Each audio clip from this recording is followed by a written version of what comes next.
Hey, my fellow Fright Fiends. Thanks so much for stopping by the Horror Zone channel. I hope everyone's doing well. Wanted to do a small intro to this video that you're about to watch. This is a conversation, a lengthy conversation that I had with a really good friend of mine, somebody that I really respect greatly and just think he's a true talent, and I'm so honored to call him a friend.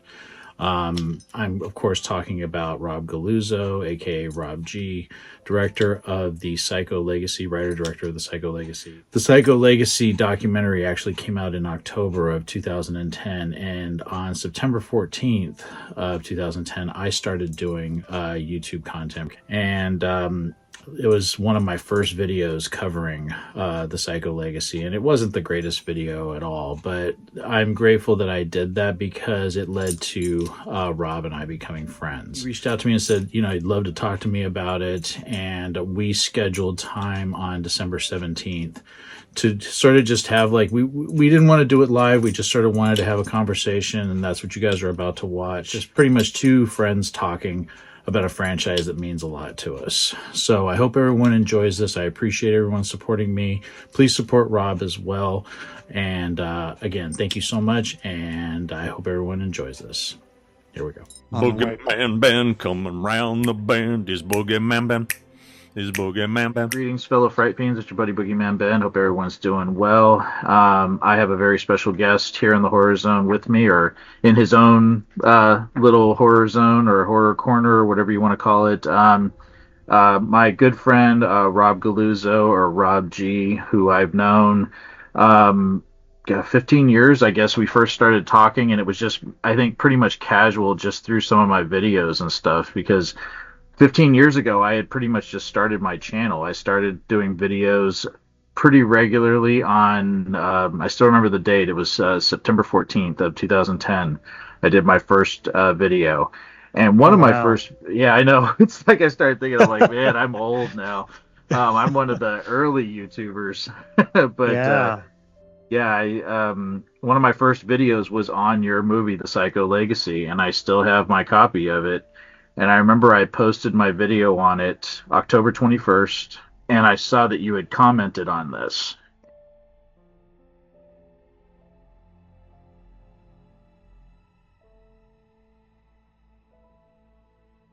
I was shocked that a director, somebody that had made something that I had been looking forward to for so long, would reach out to me. And I know over the years we've kept in contact. We even met up at one point in 2021 in Pasadena and walked around some of the Halloween locations, and you showed me like where the infamous alley was from Halloween 2. And I mean, it was a great evening. But yeah, I mean, I'm so happy. Naturally, I remember you from that time period when the doc came out, and I was kind of doing it on my own, so I was so happy that anybody supported it. You know, we've been friends that entire time, and yeah, I mean, the main reason I want to do this is because I just realized that Psycho Legacy is now 15 years old. Mm-hmm. I've been kind of active again on YouTube, putting a lot of the content up, and I just, you know, I love you as a person, and also your channel. You're one of the few people that is very sincere and genuine about your love of the genre, and so I could think of no one else I'd rather have a casual chat about Psycho with than you. And it's been on my mind a lot lately, so I figured this could be our chance to just kind of rekindle our love of this franchise. So, no, and I thank you. I mean, I really, that means a lot to me. I've always tried to keep. I mean, I remember somebody once telling me, this was somebody I used to work with, that told me one time that I needed to have a persona, like I needed to have some type of gimmick to entice people to want to watch my videos. And he says, you're very kind of stoic, and you just sort of have this way about you. And I said, well, I am who I am, and I'm glad that people over the years have continued to follow and support me, because I never wanted to be fake, and that's just how I've always been. Yeah, I mean, I can never come up with a quirky moniker like some. That's why I'm just Rob G, you know, which is actually a band thing. It's when I was in a band, we went by our first name and initial because that's what the Melvins did. And we're like, we'll just do what the Melvins do, and just be, you know, Rob G instead of Well, for the longest time, I didn't even have a name as a, you know, the BoogeyMan Ben. That came from my wife. She just said you need to have like a catchy name, you know. The Psycho Legacy, it was kind of in the heyday of, you know, it was sort of when horror documentaries were just sort of kicking, they were starting to get to, they were starting to sort of become more normalized, if you want to call it that. I mean, there wasn't a lot of them, and I feel like the first one that really did it was the 25 Years of Terror for Halloween. I remember that was like one of the big ones. And then they released it. I think Anchor Bay released it in 2006. Yeah. And then after that, you had His Name Was Jason, which was kind of like publicity for the new Friday the 13th movie that was coming out in 2009. You had Never Sleep Again, which was a much bigger, more broader, more in-depth documentary, horror documentary. And then Psycho Legacy came after those. I feel like there's heart to it. And it's also sort of talking about a franchise that so many people know the original, but so many people sort of didn't know a lot about the sequels because they didn't get the same treatment. So what was your motivation for like sort of taking on this sort of task of sort of celebrating this entire franchise? Well, you hit a whole bunch of talking points all in a row. Sorry. You have to. No, it's a good thing. You do have to recontextualize where we were in. I started this in 2007 or 2008. Halloween 25 Years of Terror was what inspired me. That was the first of its kind. At that point, obviously, there were well-known documentarians that were doing documentaries as bonus features for DVDs at that point. Mm-hmm. And the thing was, like, yeah, of course, Psycho always had its due, but I grew up on the sequels, and I always loved the sequels. And I was so bummed when I can't remember the company, but there was one company that did like a pretty bad Snapcase DVD release of Psycho 2 and 3. It was Good Times. There it is, Good Times. It was Good Times, and then Universal proper did their releases, but they had no, they had the theatrical trailer or whatever. What's funny to me is I started before all those other documentaries. It just took me longer to get to the finish line. But that really made me realize, a fan made this one, and I can probably do something similar. And I'd already been a couple of years into Icons of Fright, the website that I was doing, that I started in 2004. And what that taught me was just how to interview people. I fell into a natural rhythm of being able to make a horror, whoever it was, whether it was an actor or director, comfortable in talking to me. And, I had a knack of getting people to open up. That's not a brag. It's just, it was something that I was naturally good at. And so I was like, well, I have to get to the Psycho people, at least Psycho 2. Yeah. So I started it, and I naively, I started shooting those interviews. I had friends I live in Los Angeles now, but at the time I lived in New York. And so I'd go and crash with friends and see who I can get a hold of. So I know Richard Franklin was the first person that actually replied back to me, ironically enough, the director of Psycho 2, via email.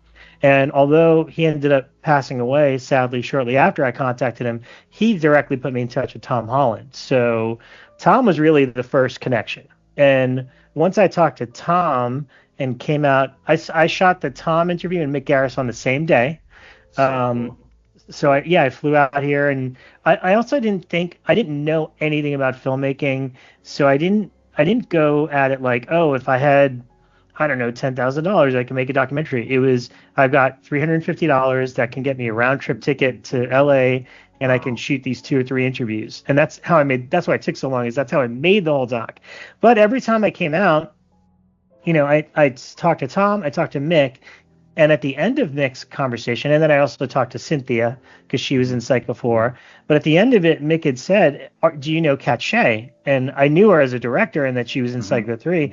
He's like, well, she comes to some of the Masters of Horror dinners. I could put you in touch with her. And so it was kind of magical about this experience, which I haven't had since, is that I think I went and interviewed Kat either that night or the next night.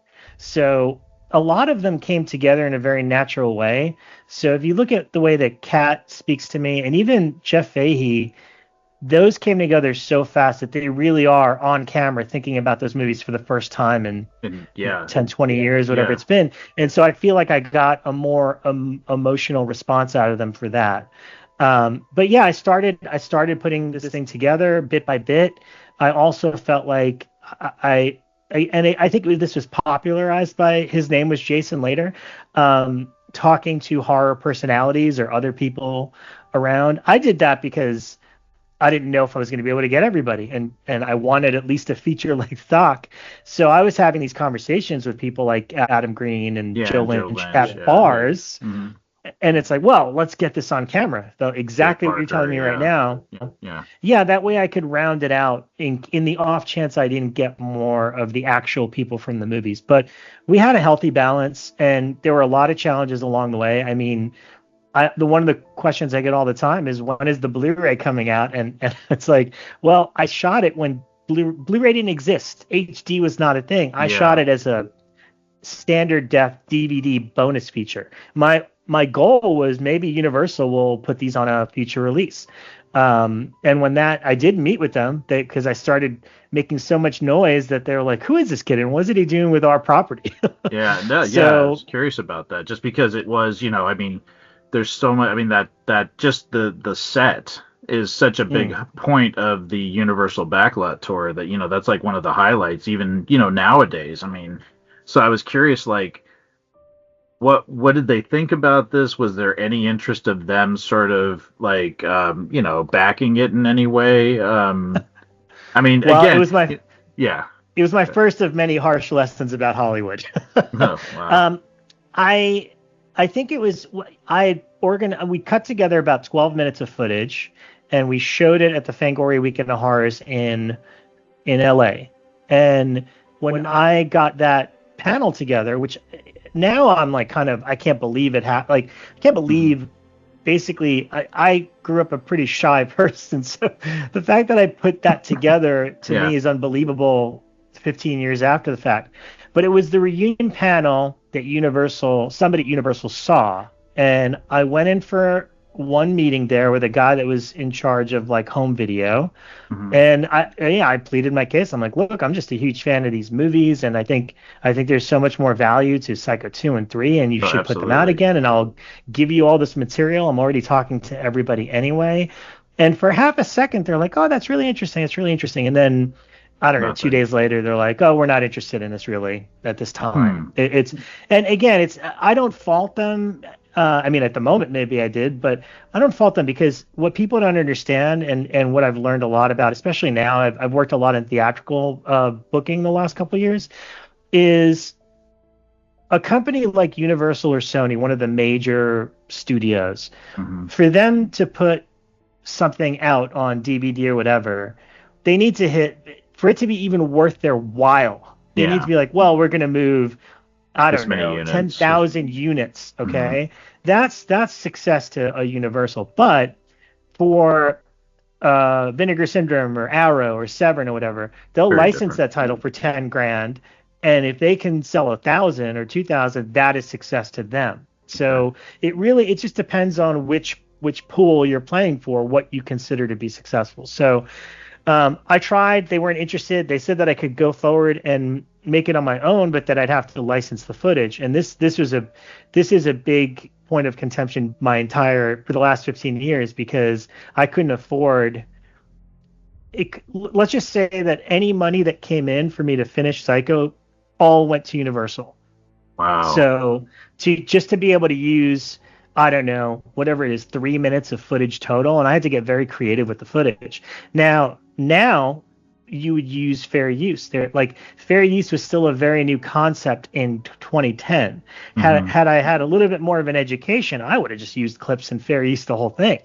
And the reason that caused such a challenge is because I had to very creatively cover cuts.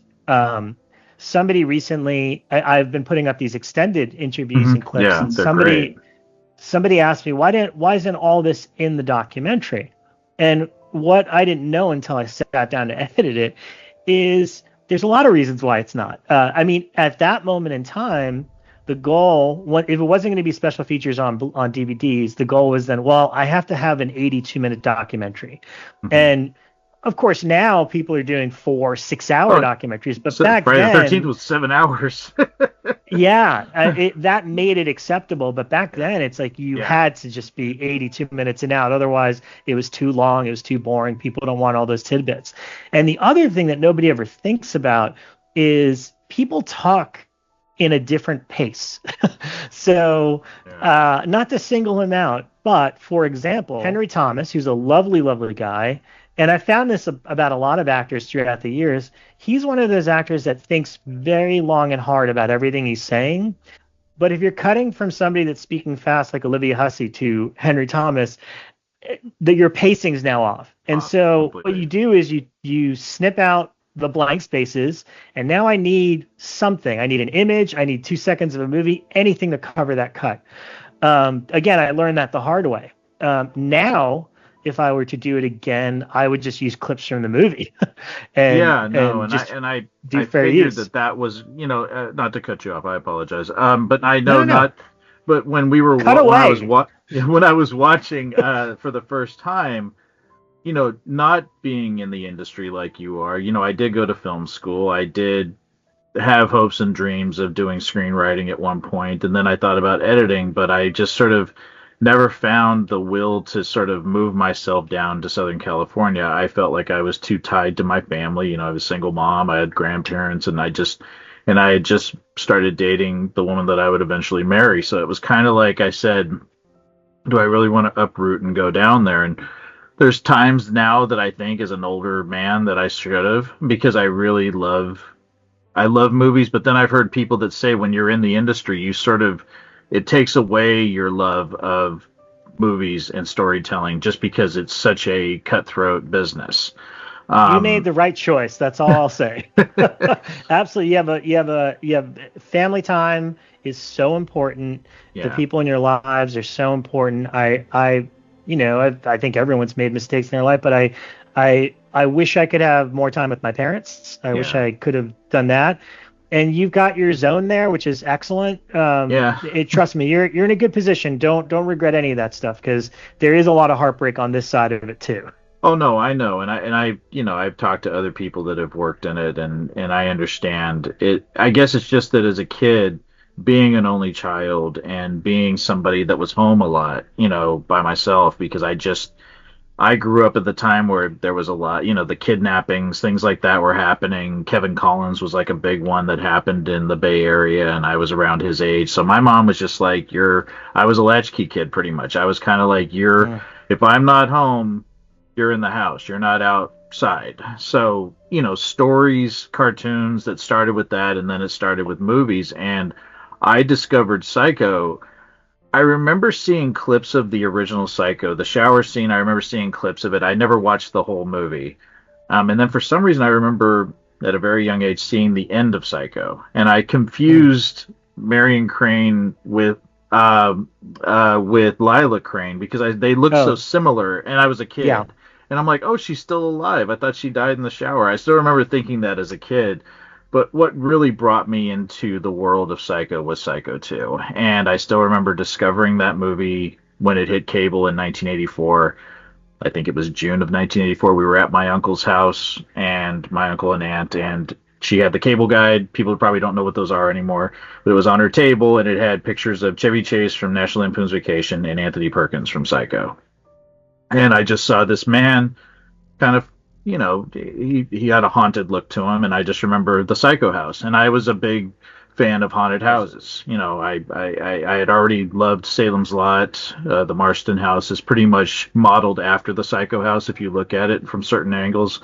And I just said, oh, I wonder what this is. And my mom knew about Psycho. We watched Psycho 2 that summer when it was on, and it changed my life. It was just a film that I didn't and my mom was really protective, and she was really concerned about me watching this type of subject matter because I got really into it. I became almost obsessed about it because the whole duality of the mother, that was interesting to me. I was a big fan of Dr. Jekyll and Mr. Hyde. I was a big fan of The Incredible Hulk. And to understand how this man was becoming this other person, his mother, a persona of his mother that was dark and evil and killing people, it fascinated me how that could happen. And I also just fell in love with Anthony Perkins. He's my favorite actor. I will always say he's my favorite actor. I think he was a tortured soul in real life, and he really brought that out in his performance. And I just empathized with him. And I hated Lila Loomis, and I hated, what Mary was doing to him, even though I had a crush on Meg Tilly. I think every young boy had a crush on Yeah, Meg we all Tilly. did. We all did. But that movie breaks my heart. Yeah. That he's trying so hard to stay sane, and these people are doing this to him. But I understand now as an adult, what the motivation was. But that's that final, scene in Psycho 2 where he carries Mrs. Spool up the stairs and puts her in the rocker, and that shot of him out in front of the house with the storm coming in. I remember, and the music, the Jerry Goldsmith score, just such a wave of emotions with that score. It can be frightening, it can be melancholy. There's so many things about it that just still to this day, I speak volume. I tell people, like, I think it's one of the best movies ever made, and people are like, Psycho 2, really? I'm like, yeah, it's a beautiful film, and it's so well written and so well acted, and Yeah. and it was gonna be a TV movie, if I remember correctly. They didn't, and then they got Tony Perkins, because I heard rumors at one point Christopher Walken, they were thinking about playing Norman Bates if they couldn't get Tony, because he was so like, I don't want to be associated with this, and Yeah. yeah. But I yeah, mean, that movie I've heard just changed my life. Yeah, I heard varying things. I mean, Tom and Hilton Green kind of made it seem that there's no way that they would have done it without Tony. Mm-hmm. But so I don't know the chronological order of how that all happened.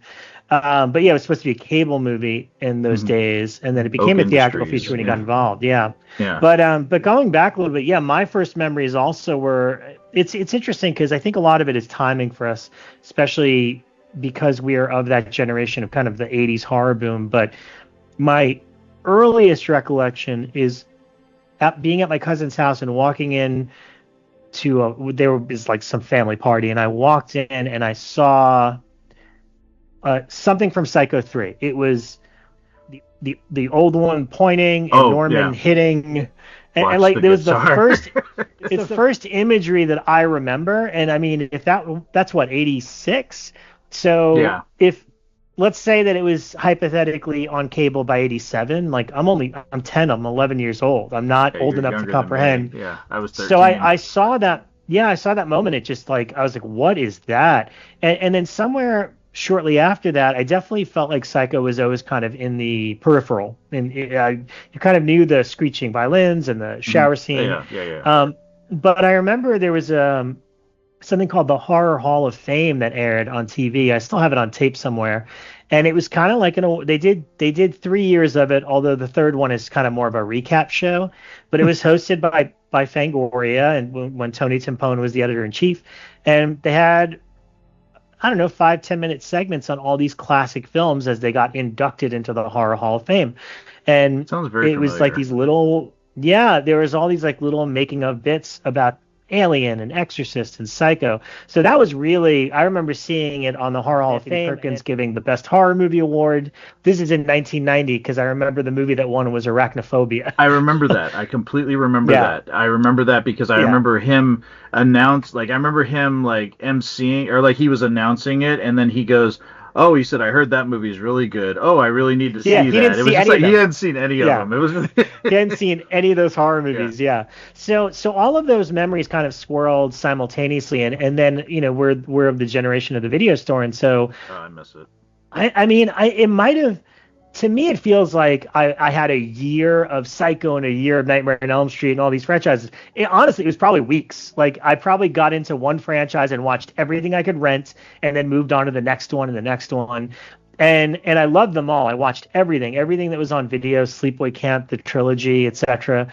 But really, I always kept going back to Norman Bates because he was, as they said in that Horror Hall of Fame segment, he's the Hamlet of horror. And it's a lot of the same reasons you said. I put it in the intro because I took it from Horror Hall of Fame, because I'm like, that's exactly why I relate to him, because he's not truly evil like Freddy Krueger. He's not supernatural like Jason Voorhees or Michael Myers. He's just a guy, and he's doing these things based on circumstance or nature versus nurture, depending on which side of the argument you want to go through there. And so it was more like they were always in my mind, but I went through all the horror movies and all the franchises, and much later I just started getting more and more obsessed with the sequels.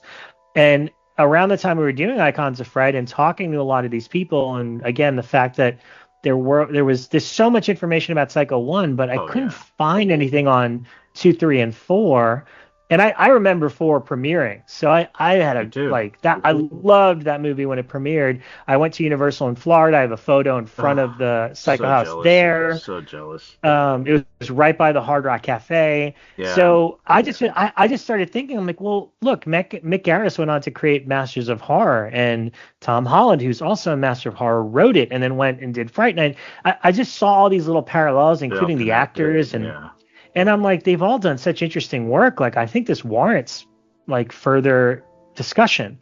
And so that really is what inspired me. Is like it just never left me, and I always loved the franchise. And now it's kind of interesting because post my documentary, and look, this is the whole point. This is all I ever wanted, was people to keep it going forward. And now there have been proper special editions and documentaries and releases, and then the Bates Motel show happened. I was going to say which that kicked off a few, I like can't 3 take years credit after for your. that. Yeah, but I think But I do think I it think has we something put to do it with back. it.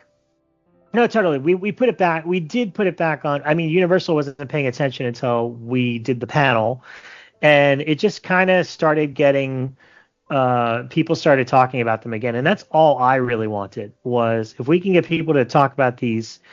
And also, I thought Anthony Perkins, again, I like you, he's one of my favorite actors. I just thought he was such an interesting personality. He reminds me of somebody that could have been like my older brother. And I saw so many other works he did, both that were psycho ripoff movies where they exploited the fact that he was mother, or Norman Like, Bates. oh, wow. Like Crimes of Passion is an interesting movie, but then the ending just completely bums me out.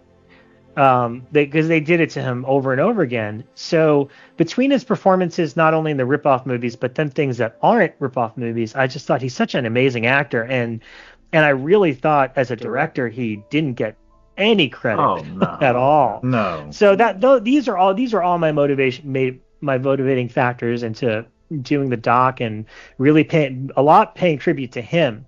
And that's really what happened. Is as I put it together, I did delve into. I was trying to talk about the remake and the TV pilot and all that, and you start to shape this thing, and you realize, oh, that doesn't fit at all. Like I can't.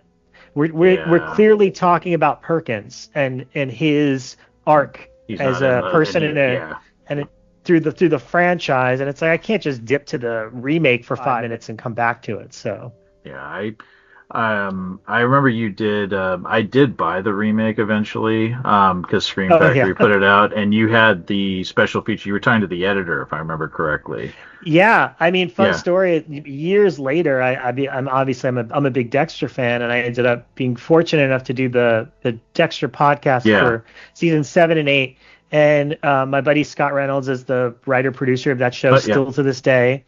And I walked into the office one day, and he's like, "Hey, I need you to meet one of the editors we have here on the show." And I'm like, "Okay." Yes. And he literally, he introduced me to Amy Donaldson, bless her. And not only did she edit Dexter, or she did at that time, now she's doing a lot of these great HBO shows.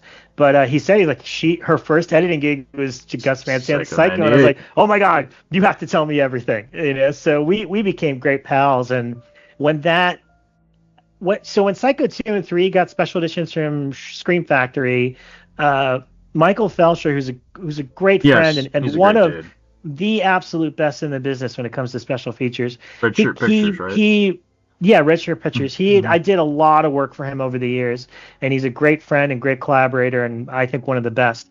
He had reached out to me about partaking in it, but in that moment in time, I was so burnt out. And I felt like I'd already used all my cards to these people, because I could be candid with you. I didn't pay anybody. I just asked them if they'd give me their time. Now everybody has to get paid for those kind of things. So I was just naively going through it. The only person I did have to pay, and it was totally worth it, was Olivia Hussey. She's kind of the last person, and she didn't do that sort of thing very often. She said she told me this is the one and only time I'm going to talk about this movie, and I'm like, well, then I'm going to make it count. And also that's the best looking interview in the doc, because I shot that with Buzz Wallach, who ended up producing my other documentary, Analog Love, with me. And him and I have worked on 100 Scream Factory, Shot Factory releases together.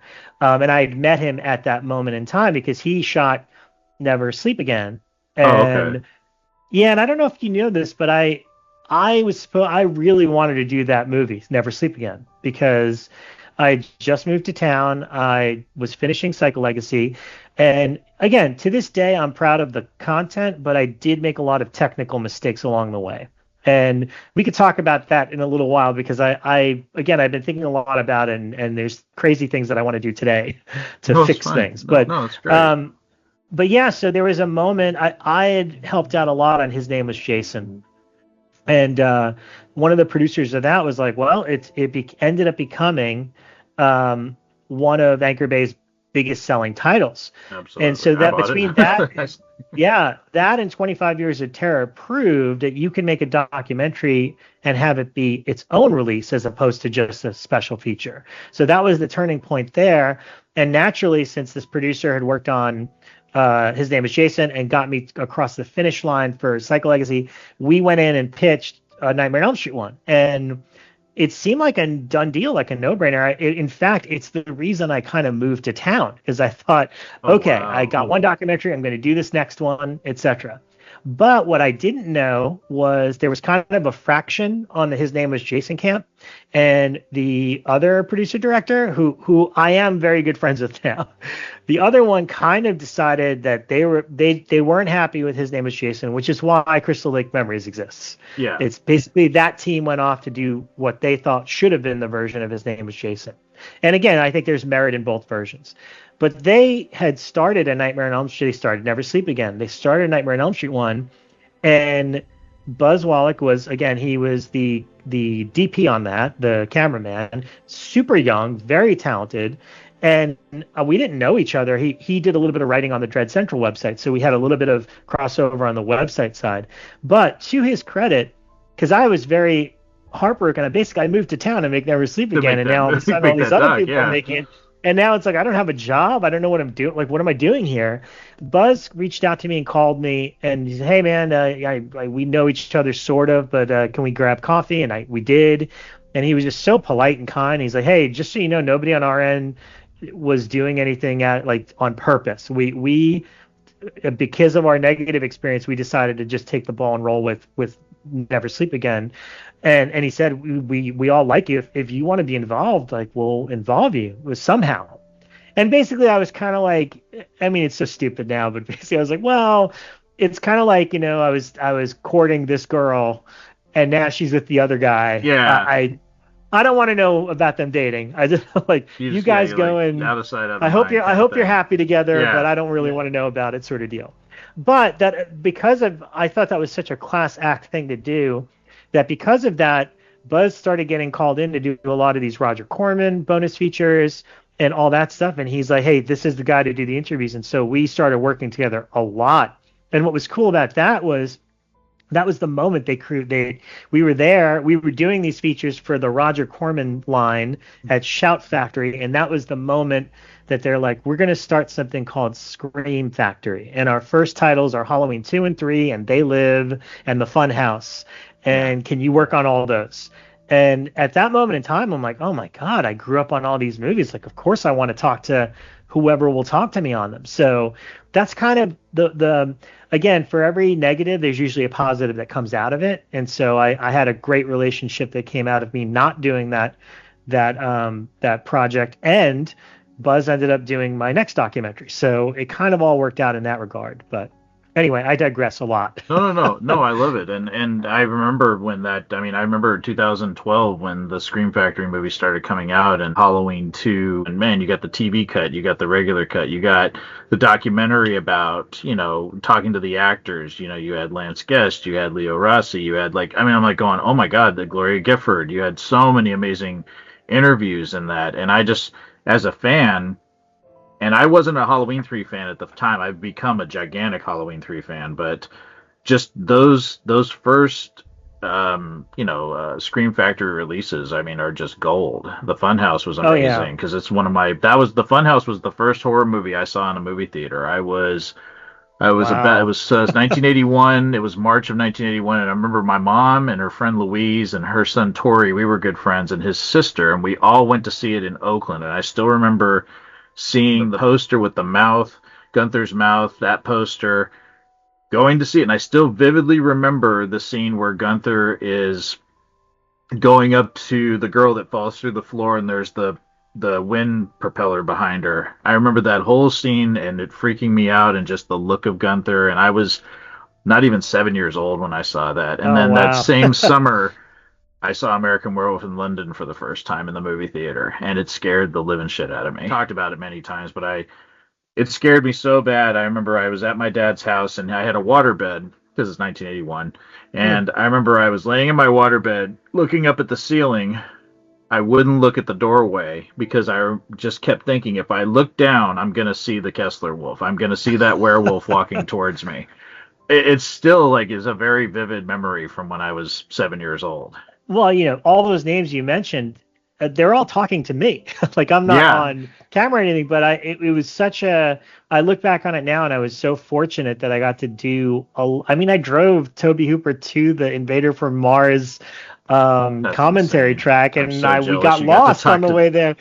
Yeah, it was just like, So it was all these jealous. like funny, quirky adventures that just came from, and again, dating back to what you were saying, is like when I was a kid, I was a very lonely monster kid, and I didn't really have a lot of people in high school that talked to me. I was definitely the only person sneaking a Fangoria.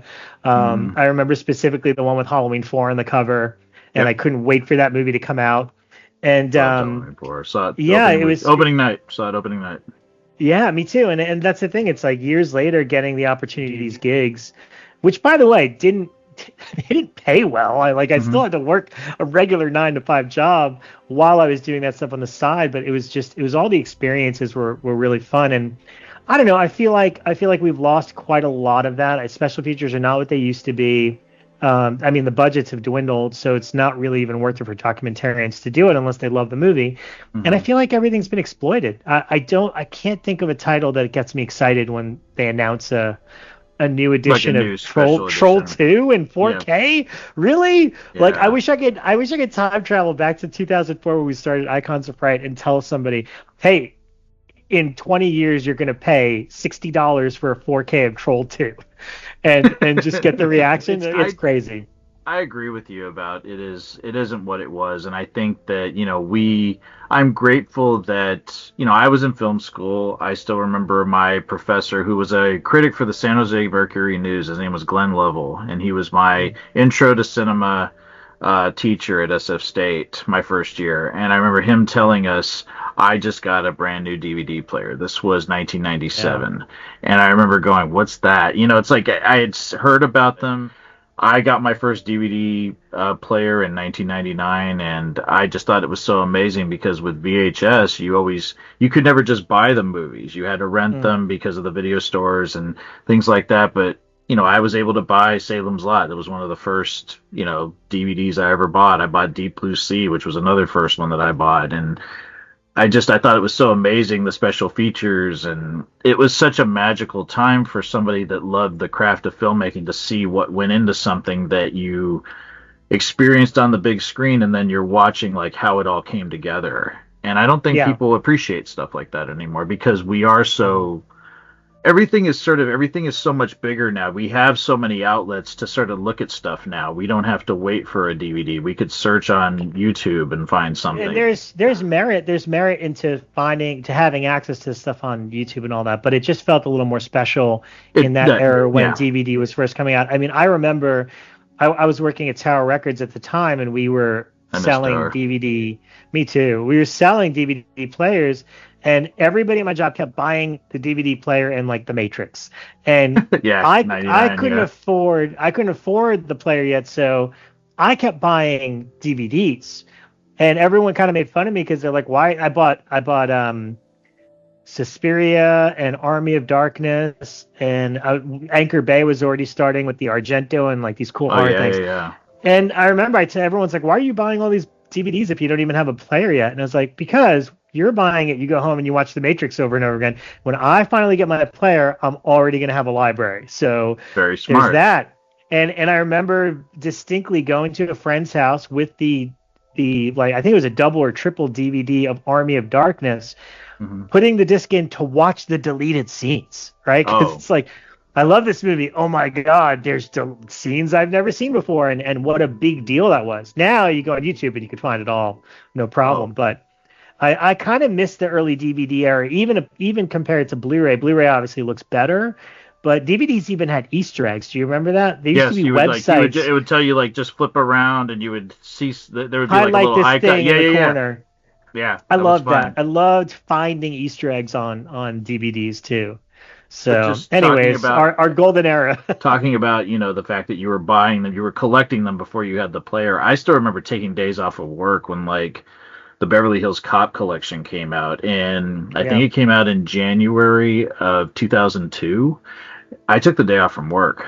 I went to Best Buy, got it, stayed home all day, and just watched everything about it. And Yep. there was stuff on it Same. that I hadn't seen. There was like there was a deleted scene from Cop 2 where they go through the security. It was like the little laser, like they have to go through it to not set the alarm off at the gun club. I thought that was great, even though it was just one scene. It was like I've never seen this before. Or Yeah. when Back to the Future came out, when they had the Back to the Future box set come out later, I think it was December of that year, and I was sick. I remember I was completely sick, and I still mustered up enough to get dressed, drive to Best Buy, get that, and watch that all day. So because Yeah. those movies to me were, even though it's not horror, the Back to the Futures and the Beverly Hills Cops are just they're so special to me because it Yeah, just they're introduced great. me to so many great characters and actors. Yeah, they're just great memories. I mean, I did the same thing for superhero movies. I mean, now everyone's sick of them, but I grew up on Marvel comics and horror Me movies. too. So when Spider-Man 2 came on a DVD Oh, and Superman Returns, I took that Tuesday off and just so I could watch all the special features, all the documentaries about what comics they pulled from and everything. Yeah, it was a magical time for sure. yeah, no, I'm glad I grew up when I did. I really am. I did want to ask you about some of the interviews and just there was one I always wanted to know, did you ever try to talk to Meg Tilly for the documentary? Yeah, it's again, I was just curious. yeah, at that point in time, um, it's funny because now that I go back to it, we did these little promos, like basically at the end of every interview, I had everybody say like a little hello, and we Uh-huh. put it on our MySpace page because that was the I remember social that. I media remember those. I remember those. platform. Yeah, I'm gonna probably re-upload those as well. But um, I doing Icons of Fright at that time, I contacted a lot of people through MySpace, believe it or not, because it was a time where it wasn't that many people. Now everybody wants something, and I don't mean that in a negative way. It's just if something grows, Different. if you start a profile on something and it's legitimately the actor, like 100 people are going to be like, hey, can I get an autograph for free? Can you do this for me for free? Whatever it is. And Yeah. I It's understand, unfortunate. but I was in a moment in time where for the most part, I got really lucky. Again, I didn't even realize it in the moment. I got really lucky that Richard Franklin wrote back. I don't even know how I got his email. I think it was on the Psycho Movies website. I think at the end of his interview, it just Yeah, said because I like remember his there was an email. interview with him. Yeah. So I think I just got it off that, wrote him. He gave me Tom's email. Tom put me in touch with Mick, and kind of the ball got rolling that way. So yeah, of course I tried for Meg, but I had heard I couldn't find anybody that was a connection. And that's Hmm. normally what you needed. And she was not acting anymore at that point. And Yeah. I believe she was married and doing children's books. And again, as I started digging, I also realized that there was a lot of Friction. contention between her and Perkins. So I was like, Yeah. well, maybe if I do find her, maybe she's not going to want to talk to me. I don't know. Um, there were times, for example, I'll give you like Robert Loggia was somebody I mean, I'm such a Love huge Robert fan, Loggia. I miss and I him. really, really wanted to talk to him. And I was living in New York at the time, and so that one, I think I went through the normal channels. I got an IMDb Pro account, and I found out who his manager and agent was, and emailed or called. I can't remember exactly. And the thing with Loja, and this is why even to this day I prefer getting a hold of the person directly and making Absolutely. a impassioned plea versus going through 10 people. Because with Loja, it ended up becoming this whole thing where his manager, whoever it was like, well, he'll be in Martha's Vineyard for this one weekend. So if you can go meet him there, then he'll Wow. do the interview. Yeah. And so I'm like, okay, like if that's the only chance I have, I'll do it. Now, I barely left. I've been to other countries, but I barely left. I didn't know the geography of the East Coast that well. Yeah. So going to Martha's Vineyard, I stupidly thought I could drive to. Me and our camera guide Sean Tarani. No, we had to drive to take a ferry to take a cab. Yeah, there was like every form of transportation to get to Robert Loggia's house. And then we get there, and him and his wife welcome us in. They're so lovely, and I'm kind of explaining what we're doing. And his wife said to me, she's like, we live in New York. Why don't you just come and see us there? And I'm like, that's not what you were told by the agent. If I had spoken to you directly, that would have been communicated to me. But they told me this was my one and only chance. So she gave me her email, and she's like, well, if you need anything else, just let me know. And I'm like, okay, that's great. But yeah, we did our interview with him, and I got some good stuff, but somebody like that who has done so many movies kind of only remembers bits and pieces, which is why I cut together a conversation with Robert Loggia, which was excluded from the DVD for some reason. But I put it on my YouTube page, which was just all the little bits of us talking about his other movies. I cut them together, and also him giving himself the finger when we showed him what his camera angle looked like, which was hilarious. That's the weird thing. I just realized, because it's been 15 years, and because apparently this out of print DVD is still, I don't know, thousands of dollars, not in profit, sure, which I think is kind of shady. I was like, I don't care. I'm just going to put it on YouTube because I just want people to see it now. Like, I don't care. I've never done any creative endeavor for money to begin with. It's so difficult to get to that point to make money on this stuff. I just want people to enjoy and appreciate the stuff. And so I put this on YouTube, on my YouTube page, and also I dug out my hard drive that I submitted to Shout Factory when they created this. Now, since then, I've usually am very involved in the creation of the menus and all that stuff, but Shout Factory did this completely on their own. They put all this together. Wow. And I didn't realize until going through my hard drive that there was tons of stuff they didn't put on the DVD. So since I had it, I was like, well, I'm going to upload all of this to YouTube. So that's the reason I've been doing all the extended interviews and the clips. I mean, Brink Stevens, who I love, and is a legendary scream queen. I loved her too. She had a bit part as Diana Scarwood's double in Psycho 3, and in the final movie, I think I only use her for one quote. But I had 5 minutes with her, just shooting the shit about everything to do with Psycho and just her career and everything. And I just like, oh my God, like, I feel like this is kind of a lost gem. I think people that love Brink would want to see this. So that's up on my YouTube page now too. I know she's older, but there's just something about her. I remember the first movie I saw her in was Grandmother's House. And I still remember watching that movie, and I'm like going, there's something very striking about her. And I just have always, and very I know unique a lot, look. Yeah. And I just love that. I love seeing the full interview, because I think when I watched the Psycho Legacy, it was more about her going into Perkins' office and just disrobing in her bikini, and he goes, "Oh, you're perfect," and stuff like that, and the whole thing that she had to take her clothes off because that was the whole point and everything. What we didn't get that's in the extended is her saying, like, I had to do things like thrust my head. I was just going to say that. Oh, like I didn't know. Yeah, because she had her hand go out like that when she was taking the bra off and things like that. Yeah. And I noticed that. I'm like going, because she said that he said it was too smooth, like it had to be more, like almost off, like kind of like, and I thought that was cool, because I always thought that shot that when he's looking at her and you see her hand go out like this and she takes the bra, I always thought that was an interesting, even as a kid, I'm like, oh, that's interesting, and then I mean, it's a super artsy movie anyway you slice it, because that was Perkins' sensibility. But seeing that clip, for example, about that one specific moment,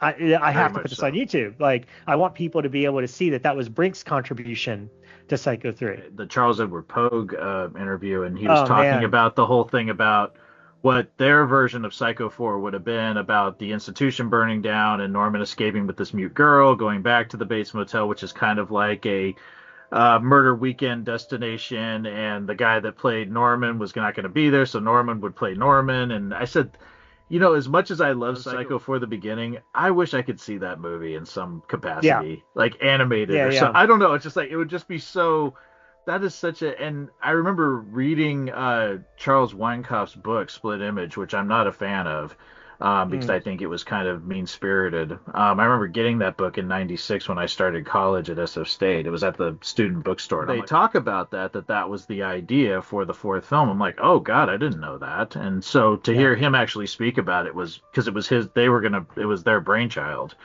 and that's kind Yeah, of, I yeah. mean that Pogue interview is gold, and I rewatching it now is like I should have used way more of this. Yeah, But he's again, cool. it was a different time. It was a different time for what fans wanted to consume in terms of length and Hmm. what I could get away with without access to footage. But yeah, I will tell you now, exclusive for you. Not that anyone cares about this stuff anyway, but Yeah, no, I know. and I I don't love want to it. get your hopes up high, but I am looking into. I've been exploring tools to recapture the original footage and upres it, and also to clean up the sound because again, I didn't know what I was doing, and the best interview that was shot and sound wise is Olivia Hussey because that was Buzz. Buzz knew But exactly what he was doing, and I ended up working with Buzz from that moment forward. No disrespect to the people that I worked with at the time, we were all figuring it out together.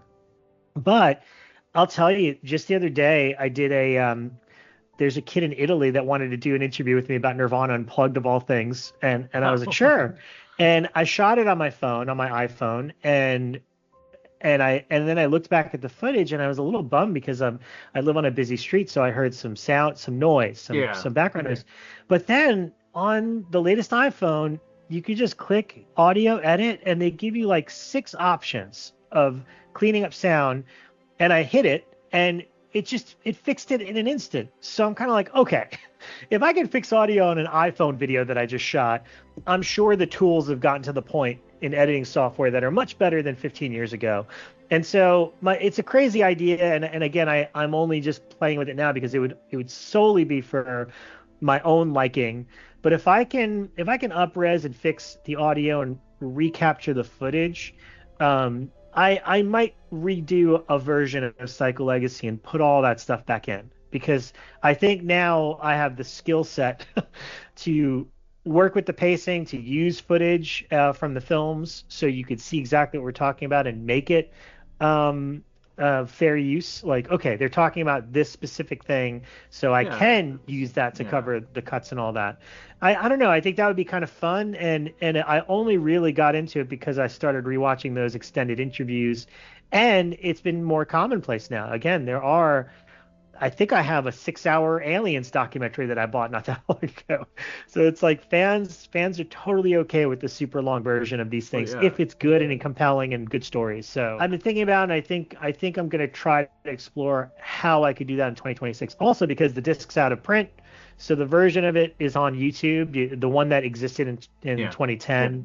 And if I can improve it in any way, I also feel like it's my duty for the Psycho legacy in general to Preserve it. get all of the best version of this material out there as possible. So we'll see. I hope I can pull it off, but that's been on my mind a lot lately. No, and I would be. I mean, if I had put something like this together, I mean, I would be completely proud of it, and I think you should be. I mean, because like I said, the thing about the what I will always say about it, even if it wasn't exactly what you wanted in terms of your vision, you weren't able to do exactly what you wanted. There's a lot of heart in it, and I still remember I got choked up in several spots, especially like when Diana Scarwood is talking about him and just like the whole thing about how sweet he was and just the whole kissing scene that they had and just the way he and then there was a line that Jeff Fahey said that it's like maybe we shouldn't wait so long to talk about people like this, that he's like Tony's gone now, and I don't Yeah. know why that still hits me hard because I remember the day that I found out he died. I was 18 years old, September 13th, because he had died the day before, and before, back then we didn't know until the next day. And I remember it was a Sunday and her telling me that he had died. And the only thing I can liken it to is like finding out that Robin Williams died, finding out that John Mm. Candy died. These people that were gods to me that really just shaped who I am through their art. And Yeah. like you were saying about him in Crimes of Passion, I watched other films that he was in. You know, I was a big fan of Fear Strikes Out. The first thing I saw him in was The Black Hole. I remember watching him in Oh that as a yeah. kid. I don't know what it was. It was somebody that I had empathy for, but it was also somebody I was fascinated by. And my mom always thought it was strange that I was so enamored by this man. He was just somebody that, like I said, it goes back to Psycho 2. Psycho 3, I remember I saw Psycho 3 in the movie theater. You saw it, you know, walking into a party and that scene Yeah. was on. I saw the movie opening weekend. And Mm. I remember there was like four people in the theater and my mom and I.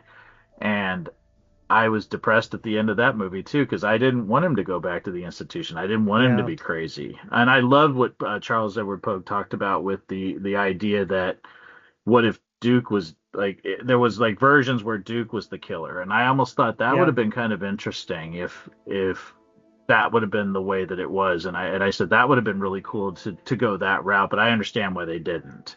And then him Mm. changing the whole thing that was sort of established in two that you know, Norma was his aunt and Mrs. Spool was really his mom. And I understood why he changed that up. But I thought it was kind of cool that you find out that no, that wasn't his mother. But he said Norman has to be Norman, mother has to be mother. And I said that's kind of Yeah. cool. I kind of agree with that. I'm very Hmm. torn on that. I remember I tried to have because Tom, of course, has never seen 3. Wow. I showed him 4. I remember sitting down and watching 4 with him. And he's an opinionated guy. So, Oh yeah. but I love remember Tom. explaining to him what happened in 3 and the fact that it was like, well, they reversed it and said that his mother was really mother. And he was just like, well, that sounds pretty tortured to me, like sarcastically. And I'm like, yeah, but like, again, I'm torn on it. I think it's a great twist for Psycho 2, but yes, the more I think about it, it's like, yeah, but I don't want mother to have been a fake mother all along. It's Yeah, like, no, true. he's the reason he is because of his mother. Mother. Yeah, not his And I aunt. also buy that Mrs. Spool was totally crazy, the crazy aunt, and it runs in the family. Whatever. I'm into the whole mythology, and that's why I love 4. I have a soft spot for 4 I love because Thor. I do think they did a great job of explaining just kind of the filling in the blanks of his past and why he is the way he is. And I like the So way that the flashbacks were done non-linear. It was kind of like, you know, it starts with one and you're going, okay, she's already dead. And then it goes to like when he's a little kid and his dad died. I totally. like the way that it was done because it was like how memories are. It wasn't like, oh, Yeah. this happened, then this happened, then this happened. It was kind of like, well, I remember this, and then I remember this, and then this. I remember these things about mom or about mother, and just like she was beautiful, but she also had this, you know, she could be mean. Yeah. And I love the way that that was done, and I like Tony's performance in that. It was, you know, one of the last performances he gave, and I think he went out on a really high note with it because Psycho 3 was way more, you know, big in terms of like his performance and the other characters in that film. But it works. It works. I think there's some great usage of color in Psycho 3, the reds, the blues, the shadow effects, especially like when Venable is being, you know, he's walking after her up the stairs. And I still love that scene, and it was referenced in the document where he fixes the picture. I just that Oh whole yeah. scene is so great, just how everything has to be still in order. But that Yeah. reveal of Tony in the mother guise, I still think is one of the most terrifying images ever. Because that was like, I love with it. the exception of the end of the original, that was the only time you saw him like that. Yeah, yeah, yeah. I think that's the best mother stuff Norman as mother stuff we're going to get in the entire franchise is that 2-3 minutes at the end of Psycho 2. I just love it. I love Mm-hmm. every bit about it. Him talking in her voice, fixing the painting, Why just all can't of it. you leave my poor son, my Norman, alone? Yeah. I always wondered if your parents were concerned about you watching these things, just because we grew up. I mean, we're only a few years apart, so it's like Yeah, I just my mom was okay if I was watching vampire movies. Like she loves The Lost Boys. She took me to see that. She didn't have a problem with Nightmare on Elm Street or Freddy or Jason or Michael Myers, but she had such a problem with Norman. And it's like you said, you know, he's just the guy. He's just a guy. He's a yeah, man. He's not the boogeyman. He's not not a guy with a chainsaw, and he's not a, you know, an undead killer like Jason. He's just a man, and I think she said that could happen. That could really happen. Totally. And Yeah. I think that's what always bothered her about it. And still to this day, when I tell her how much I love the Psycho movie, she'll like. I mean, I have the Bates What's wrong Motel with key you? on my wrist. I mean, that's how much I Yeah. love it. I have the Psycho House on the back of my leg. I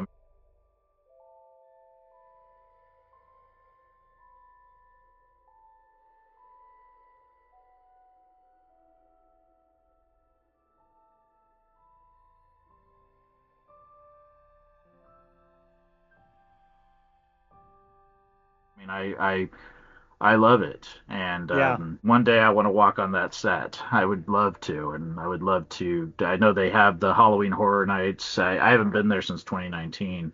I would love Yeah. to go and walk on the back lot because it's just, to me, that's just, it's kind of like a bucket list check off, you know, kind of thing. Yeah, and I think now they make it, that's part of the, when you go downstairs to do the tram part, you get off and get to take a photo in front of it, With I Norman, believe. yeah, it's sort Yeah, I've of done that a cool. few times now. Yeah. I mean, it's totally fake, but it's still Oh, I cool. know, and I know the house Gross. isn't. I mean, I was heartbroken when I found out the house. You know, as a kid, I always thought it was a real Yeah. house. And Yeah. meeting Henry Thomas, that was so funny when I met him back in October at the Sinister Creature Con. He was saying one of the big things he remembered about being on Psycho 4 was that the producers were so proud of the house in Florida because it was a real, it was in scale. It was like a real Yeah. house, whereas the one at the Universal Hollywood is smaller. It's Yeah. funny to think that he said they kept saying, "Oh yeah, that house, we did such a great job with that." I said, "That's funny." It's like I would Yeah. never have thought that, but it does. It did look bigger from the pictures that I saw of it. Yeah. Yeah. The one No, at it was a legit Universal house. Florida. Yeah. Yeah. Yeah. And then I got to meet Alan Robinson, which was really cool, the stunt double for Perkins, and he also did Henry Thomas's stunts, and he was very nice. And you know, that was a huge thrill for me. Somebody that was actually working with Tony, and he did that Yeah. one stunt where he fell through the banister when the house is on fire, and I thought that was such Yeah. a. And finding out that he said they did it in one take, talking to somebody that did that and worked with Perkins was amazing. And then I met Janet Leigh back in 1995, Oh, wow. which is, yeah, I still have the book, um, Oh, wow. Yeah. and I had that she, book too, but not signed by her. yeah, this is like, I still remember the day very clearly, but Oh, so cool. she was in San Francisco. She was on the 12 o'clock news, and my grandmother, who was, you know, someone that supported all of this stuff that I'm into, told me to watch the news, and then they said before the broadcast ended, "Oh, Janet Leigh's going to be signing copies of her book at, I think it was called Aladdin's Books." Again, this was, you know, 30 years ago, and it was right by 90s. Union Square. And I remember I had never driven to San Francisco before, and I just said, I'm going to take a risk and I'm going to do it. And got lost. I remember finally just giving up after ending up on the same street 3 times. I just parked my car and walked and found it. And I walked in the bookstores. She was on the left-hand side, went up to her, spoke to her about the movie and the book and Anthony Perkins, and lovely lady shook her hand, very tiny, small hands, and she signed my book. And yeah, I wish I would have had a camera, but yeah, it's a moment that I'll never forget. And you know, 9 years later, she passed away. So it's like I would have never had that opportunity again. And you know, outside of Henry Thomas and Alan Robinson, that's all I've met from the film series. So it's like, yeah. So I mean, I got to meet those. I heard Tom Holland was supposed to be up here for a con in 2019, and they ended up canceling the con. So. And it was before the pandemic, but he was supposed to be there. Tony Todd was supposed to be there, and I never got to meet Tony either. So again, but I really want to meet Tom Holland, hopefully one day, just because of Fright Night and everything else. He's still active. I know he's got some conventions in 2026 coming up. So. Well, one day. Yeah. But I mean, I really respect that man, and I still think he wrote a beautiful script in Psycho 2. It's still. Have you read I mean, I'm sure you've read the full script that he put it out, like he bound it and put it, and I have, and I love there was some things about Psycho 2, and I was telling my friend John about it, that they cut out of the movie, and it was the whole thing about how Dr. Raymond treated Norman in terms of how quickly his psychosis could return if he was pushed to a certain level. He said, I had to work with him because I kept saying, 22 years of being institutionalized, he changes very quickly in the movie in terms of Yeah. going back, reverting back to that confused man that can't tell reality from what's in his head. And I love that when Dr. Raymond was driving Mary to work, he's telling her, this is what I had to do in order to this is what we had to do in terms of get him back to this state. And if people keep pushing him, he's going to go back. And I thought Yeah. that was such a great, why didn't they leave that in? I wish, or if they, I don't even know if they shot it, but that's always been one of the parts of the book or the screenplay that I loved. And I'm like, oh, that makes Yeah. so much sense. Yeah, maybe I don't know if they shot it at all, but sometimes you just have to either lose things for time's sake, or if something might scene might have given away too much. True. I Him mean, that is giving true. that Yeah, yeah, that yeah. knowledge to Mary, who knows? But yeah, I actually have another thing I've been thinking about, and if I'm lucky, maybe I'll be able to pull something together in 2026. But I do have Richard's script, like his Oh, copy of the wow. script with the last few pages and the ending on it, because Andrew London, who is the The editor of editor. Psycho Yeah. 2, and he's in the doc, and he became a good friend, He seems saw nice. my enthusiasm, and he kind of just gave me all of Richard's stuff. Wow. So I have Richard's, I have the blueprints from when they remade the house for Psycho 2 in the Bates Motel. Hmm. I have all his like Italian posters, a giant Japanese one. I have the still of the ending that hung up in his office on the other side of the wall there. Oh, I wow. have a lot of his stuff. Now, I don't have the room to frame it all and just put it up. But if I'm thinking about and I have to think about the logistics and ensuring all this material, but to me it's special now, and I'd love to partner with a gallery or one of these places that host these like horror events and see if we can do like a Psycho 2 display, That'd be because great. I have some great material that now is a part of movie history. And you know what? I think we could even track down some really cool stuff from the sequel, from the other movies. That Mhm. I think a Psycho like a Psycho exhibit is long overdue for the whole Oh, franchise, where you get to absolutely. see really cool stuff. So I don't know if that's, again, I've been having a lot of these crazy ideas since putting all this material on YouTube again. And if I can do some of it, I'm going to try in 2026 to kind of either revamp or revive the Psycho legacy in some capacity. And by the way, Wonderful. one of the main reasons I love talking to you is because again, you're sincere, and the people that watch this know you're sincere. So if any of them want to come and watch my material, Oh, absolutely. I will I'd put links I'd down below for appreciate your it. stuff. Yeah, I mean, I Yeah, will shout from the rooftops to support you and those are the what you people that do. I want. The people that support you are the types that I welcome to my space as well. So No, not absolutely. the And my not the MySpace I social know media what you're saying. platform, Your space now. MySpace. Yeah, your space on YouTube. Oh no, Yeah, I agree, and I think that's why you can read through the lines of what people's motivations are for things, and I think that's why I yeah, saw it in what you put out, 15 yeah, years ago, and I said this is somebody that I just completely respect, that respects this franchise, that respects these characters, that respects Anthony Perkins, and that's what I just loved about it. And I will always say that it's my favorite documentary, even though we have a 7 hour Friday the 13th documentary, and we have, there's so many good ones out. Like you said, there's ones that were on DVD sets, like Beware the Moon, which is a great one for American yeah. Werewolf in London. That's a great one. But that, again, that one felt very personal when I watch it. Mhm. I don't know why. There's some that just have that, and then there's other ones that I've seen that feel very by the numbers. And Yeah, yeah. yeah, Yeah, I but mean, Paul Davis did that one, and we yeah. he's still a good friend, but we became friends because we were both doing them simultaneously, Hmm. and a lot of it was like, hey, are you talking to Universal? Are they giving you any trouble? And now he lucked out, and Universal did Put want it to on the, do yeah. his, but that was also, well, it was a great documentary, and he approached it in a very unique, personal way, where it's basically him investigating it. Also, he's British, so he sounds really cool when he does all that. Hmm. And lastly, John Landis really helped him a lot in terms of when the director says, "Hey, I want my movie out on Blu-ray again with this doc," it's a little bit more, it's a little Yeah, easier. it I is. didn't have any directors to do that on in my case Yeah. really. Although I'm sure Mick would have gone to Oh bat. yeah, absolutely. And we did eventually get that one out on Scream Factory.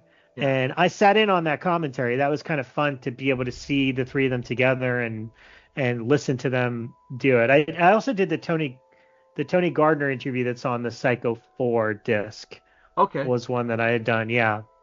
Um, and I will shout it out. I love because they've since done the 4Ks, but I had regretted not really partaking in the Scream Factory Psycho releases. But again, Michael Felsher, they were in good hands.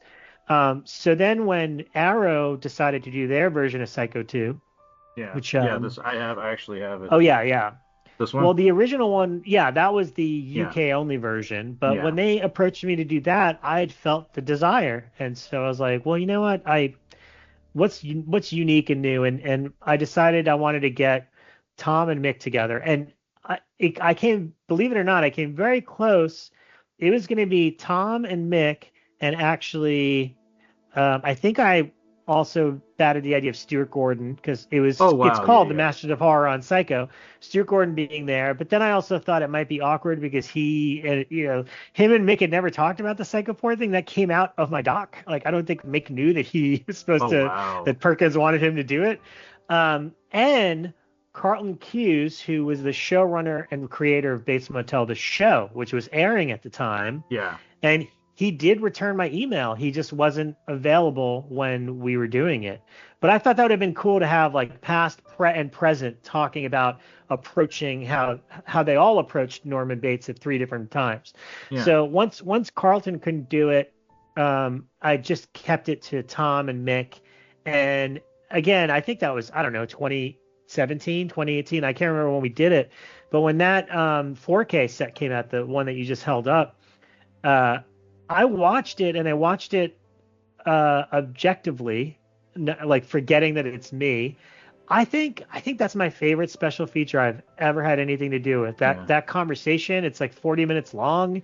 I got great stuff out of both of them. We all knew each other pretty well at that point, so I think I was able to guide the conversation where it needed to go.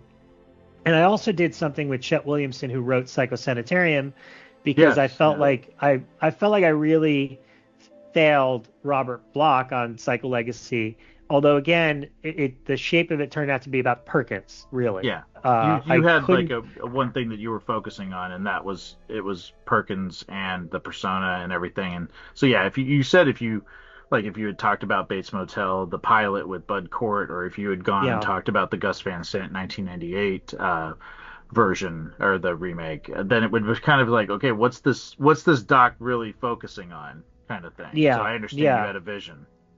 Yeah, and the books would have been a big diversion, even though I love the books and I think they're crazy the directions that they went in that are totally not what the movie should be. Oh no. So talking to Chet about Psycho Sanitarium and the Robert Bloch of it all, I thought was really great, and he came up with a great because basically, obviously, Norman is not physically like the way that Robert Bloch wrote Norman Bates is nothing like Anthony Perkins, but that's kind of what makes the movies work. But Chet had said that he imagined while he was writing Robert Bloch's Psycho, obviously, that version of Norman, he said he imagined Vincent D'Onofrio. And I'm like, oh yeah, okay. He's the book version of Norman if you wanted to go that route. So, and also another funny side story is I met him twice. I used to work at Amoeba in Hollywood when I first moved to town. I remember seeing pictures of you on your site. Yeah. And I interacted quite a bit with Andrew Garfield, who was such a class act and a really beautiful guy. And he had just gotten cast in Amazing Spider-Man. I was a huge Spider-Man fan, and so we just talked about movies and all this stuff. And there was a quick diversion. And this is before Bates Motel happened. I think it was even before the Hitchcock movie happened, the making Alfred Hitchcock and the making of Psycho. Yeah. But I said to him, was like, hey, I hope you don't take offense in this, but if they ever redid Psycho, I mean, you look like perfect. Perkins, like you'd be perfect. And he's like, oh, I don't take offense at all. He's like, I would love that opportunity. And I think I had one conversation with Steven Rebello who wrote the book and was involved with the Hitchcock movie, where he was a name that did come up. I don't know if they even auditioned or got to him, but they ended up getting James Darcy, who I thought did a pretty good job. The movie's fine. I know even Stephen Rebello's not happy with it because there's a lot of inaccuracies, but unfortunately that's what happens when you start adapting true life into movies. Things get lost in translation and they try to sensationalize it any way they can. But I still kind of have a soft spot for that Hitchcock movie because of that. It is the quintessential book on Psycho. I mean, there's plenty out there, but Alfred Hitchcock and the Making of Psycho is terrific. And Steve Rebello just released a book on Strangers on a Train, which is excellent. Excellent. I loved it. I read it in like 3 days, and then I watched the movie right away. And it's the same approach that he did with the Psycho one. But I had a really long /interview / a lunch with Stephen Rebello long after the fact, and he was such a sweet guy. He just said to me, he's like you have taken the torch and brought it forward for the Psycho legacy, and he was very appreciative that I kept it going to an extent. Definitely check out his new book. I can't remember the name of it, but it's about strangers on a train, and it's quite excellent. Yeah, because I was curious if he was happy with the Hitchcock film, because I think that came out in 2012, and I thought that Hopkins did a great job, and Helen Mirren was good in it, I knew they changed some things. You could just tell. Oh yeah, he was a guest, and he didn't do this thing that often, but he was a guest on the Killer POV podcast that I hosted, and the only reason he did it is because it fell on my birthday, and I said, I want for my birthday is you to come on Killer POV. It's like Psycho with me. And to his credit, he did. So he's very candid about things that he doesn't like about the movie that they changed or that he thought was disrespectful. If you go to my website, I have a website under my name, robertvgalluzzo.com. But I have restored all of my podcasts, Killer POV, Shockwaves, everything that ever existed that I ever did is up there for free through SoundCloud. And this includes thousands of my articles. I wrote a lot of articles about Psycho. In particular, I don't really share them now because they're kind of irrelevant, but I wrote a lot of stuff while Bates Motel was happening. Oh, wow. And I've read back, and they're kind of fun because a lot of it was hypothesizing what was going to happen in the subsequent seasons, series, based on what we knew from the sequels. Like, are they going to do this? Are they going to do that? They ended up doing none of it, which is kind of interesting, and I'm happy about that because it's like, oh, that's kind of neat. And I did get to host. I thought it was one of the most fun panels ever. But at Texas Frightmare, I hosted a Bates Motel panel with that whole cast. Oh wow! And that's on YouTube as well in its entirety. Amazing. And it's so if you were a fan of the show, I love the show. I'll send you the link. I'll send you the link to it. It is a great chat. I was like, oh, I'm surprised how well that all worked out because I was really nervous. It was the biggest crowd I've ever had in my life too. When you see it, and that's hard like, to. I mean, that's intimidating at first, but I'm sure you did a great job. I mean, with Killer POV and Shockwaves, I just remember you were the reason I listened to it. I mean, it was just like, and I remember that. I still remember one where you were talking about the Scream television series, and you were pushing that, and people that were on the show with you were like, oh, I don't know, and all that stuff, and you were talking about the composer, and you were talking about some of the art, and I'm like I'm gonna check it out now because I just felt like you gave good. You were sort of had an open mind about things as opposed to others who are more critical. And I'm sure you could be critical as well, but it was just sort of like, give something a chance before you knock it down for, because I was one of the people like, I don't want to see a Scream television series without, these characters from the movies. And then I didn't see the third season, but I really liked the first two seasons. Yeah, I was kind of disappointed that they didn't continue with them. But, that's just the way it goes. I haven't seen the third one either because they didn't stick with the characters. So I was like, Which makes no sense. Yeah, I mean, look, I loved that score so much for the Scream TV show. It was Jeremy Zuckerman I bought it. Yeah, he did the score for my one and only narrative feature, Lucky. Solely because of Scream. Too. Yeah, I mean, we even temped Lucky with his Scream theme before he wrote our Lucky theme, just because it's like, this guy's incredible. So, it's just funny how it all goes around. Yeah, it was a great movie, and I was I've only seen it once, but I really did like it, and I'm mostly proud of it. I wish we had a little more time to get a better ending. I will. Yeah. I mean, look, I appreciate all feedback as long as you're not mean about it. And so somebody posted a really funny YouTube review of Lucky, and I wrote him, and I'm like, you're totally right about everything. Like Wow. all valid points. And he's like, oh my God, I was surprised that you, because I didn't like it. And I'm like, no, because you didn't like it for valid reasons, not just because you weren't being mean about it. I respected that more than anything. And I was like, oh no, I think this is great. Mm-hmm. So yeah, the one other thing I want to bring up before we wrap up, please, of course, is the Icons of Fright book. So this is the beginning for me. I mean, I started by interviewing people on this website at a time when, well, 2004 and in the subsequent years, a lot of the horror websites were very scoop based, like trying to just quick sound bites on who's the new sequel that's coming, what's the new actor that's attached to this, etc. And what's funny is kind of like I feel like social media, in particular Twitter, like killed that, because why do you need to read a whole article when you could just read a tweet that says so and so is directing the new Scream movie or whatever it is? Whereas this was always intended to be timeless content. And I hadn't read a lot. I mean, this goes back to 2004, and I did a few brand new interviews in it. And the new ones were just such a thrill to kind of pick up and do it again, because I hadn't done it in so long. But they are time capsules of that moment in time with this person, whether it's Bruce Campbell or Jeffrey Combs or some of the people that are no longer with us. Yeah, I mean, there's obviously we have our Psycho Reunion panel, the Fright Night panel, but I had found a few lost interviews, and one of them is with Tom Holland, where we talk a lot about his acting career. So yeah, there's stuff in here I'm very proud of. And so if you like any of the Psycho stuff I do, please check out the Icons of Fright book. I guarantee there's going to be something in here that you enjoy and is inspiring and fun. And yeah, that's it. And I am getting it for Christmas because I asked for it. So I'm just letting you know. It is something that I wanted to let you know. I did make sure to put that on my Christmas list for this year. So yeah, I'm looking forward to reading it when I get it. So yeah, absolutely. Support Rob. Support everything he does. I will put links down below to his pages, so you can check out his work. You can check out the behind the scenes for the documentary that he did, the little clips that he's done. You can watch the full documentary on YouTube. It's a great documentary. I can't recommend it enough. Like I said, it's got a lot of heart.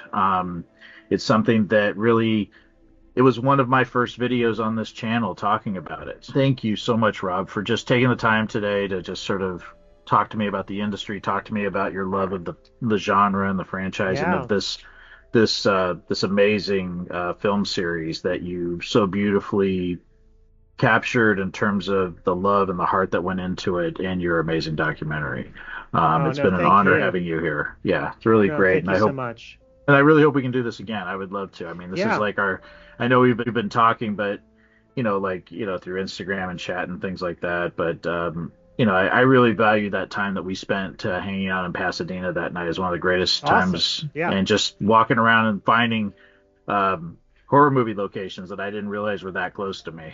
It's like I knew that the Myers house was there, but I had no idea the alley was like right there. And I still remember you saying, "Oh, this is the alley from Halloween 2." And I went, you were very excited. Yeah, and then you said, "Oh, this is where Ben Tramer's walking up to the fence," and I'm like, "Oh my God." That was a great time. That was a great time. Yeah. Listen, you keep doing what you're doing, because we just need genuine people that have enthusiasm for it. I get very I try to block everything else out, because I have to remind us why we love the genre, why we talk about these movies still, and you're one of those people that reminds me why I still love it. So well, I have my own book that I'm finally going to be getting copyrighted. I've had it done for about a year now, but it's been a tough year, but I'm ready to get it. I've already talked to a publisher, so fingers crossed that I can get this thing published, because I worked on it for 2 years and I'm really proud of it. And it's kind of like my own little memoir of becoming a horror fan, making sure I send you a copy of it.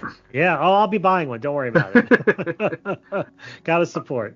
All right. Well, we're going to wrap this up. I want to thank everyone for taking the time to watch this. Please support Rob. Again, links down below. Thank you all for supporting me, and I will talk to you again very, very soon. So take it easy. Stay scared as always. Peace.